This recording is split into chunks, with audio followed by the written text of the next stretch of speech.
let's talk about your earlier career and some of your achievements back then where it may not have been that easy. Sure. So when you were 19, let's go back.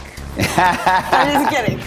Okay, so you're 19 and you were where musically, would you say? I was going to Queens and I had a motorcycle and I was just getting into all sorts of trouble with the law.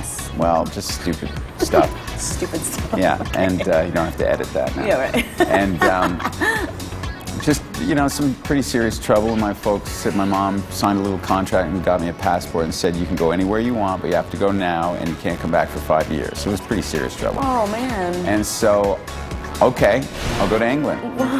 Because that's where the Clash and the Pistols and the Stones and Eric Clapton and all the people I musically that I admired came from. So that's where I went. And I played in a band called the Caulfields, and I played on the street, really. You know, that's the honest truth. We busked and we made money to drink. And I lived in Brixton in a squat and didn't pay any rent. And it was rough, but it was cool, and I wouldn't have had it any other way at that time. And I turned 20 and 21 there. And I learned to write songs there because there was no playing covers. It wasn't a home. There was no TV, there was no electricity, there was no lots of stuff. And it was about making enough money to drink or eat or drink again. And you played on the street till you had that money and you had to be good. And it was very much like Train Spotting. You know, when I see certain movies now, I laugh because I get it. You know, Nelson Mandela had just been freed. There were riots in the street about everything. Oh my God. England was just, it was a huge education. Yeah. And I think that's what I was looking for. Then you returned to Canada at some point, right? I did, How many years later then? A couple years later. And I had to come to Toronto because I wasn't allowed to go home. And you were working at the Sick Kids? I had a bunch of crummy jobs prior to that. I drove a fork truck until the guy fired me because I just drove it into the ground. And I worked at Campar loading trucks. Oh, really? Until I got fired from that because I had a bad attitude. I just didn't like it.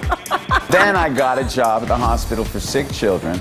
Take kids to the, you know, X-ray or wherever, at the morgue sometimes, or at the front door. So it was good. But what it did do was give me some structure, and it gave me enough money to pay for rehearsal spaces, PAs, you know, beer and stuff like that to get musicians to show up. And it gave me enough money to make my first demo tape. I got a gal that lives on the wrong side of town. Know what I want in Maine, know what you know how. So, hey, what did your parents think about you wanting to pursue this as a career? Well, we had a deal. They would pay for me to go back to school if I packed this stuff in, and I just couldn't. You know, I just had that drive. You know, I loved rock and roll and I loved film. Music won out over school, and eventually that love paid off with a recording contract. It was exceptional. Exceptional. You know, and for us as young guys in our 20s to get to tour the country in a band was romantic, and to meet people from all over the country, and we'd never been all over the country. I'd never been to Vancouver. I'd never been to Calgary or Edmonton or anywhere. That must have been so exciting. And it was exciting. And to see just how this music mattered to people everywhere, it was explosive. The Headstones enjoyed a long and successful run from 1987 until 2003, but life on the road began to take its toll. If you ever look at the band, Robbie Robertson talks about it at the end, and we were so strong and so gung-ho and so passionate that we thought, and I thought, that it'll never end and we can take it. And we were young, and we can take anything, and we could for a long, long time. Yeah. But then, time catches up with you, and all of a sudden, 10 years have flown by. The Spice Girls are huge, and we're miserable, and it goes from seeing everything and connecting with everyone to seeing nothing. Dillon turned to drugs and alcohol, and his life spiraled out of control. If you're lucky enough to survive it, because there were a lot of guys who didn't, like Lane Staley, Kurt Cobain, the list goes on and on. It's really staggering.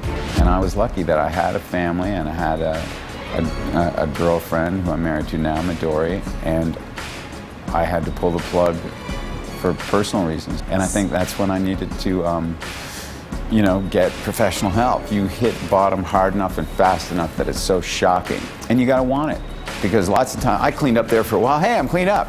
Things get a little hard or something else. And then I'm back in it. Well, and the lifestyle of someone, a rock and roll star, you know, and then like the touring and the grind. I had to change all of that. And I had to walk away from everything, and that wasn't easy. I had to walk away from everything I knew, the person I'd been, the band I was in, everything, and start over. Coming up, clean and sober. He's reemerged with his best work to date, both in the studio and on screen.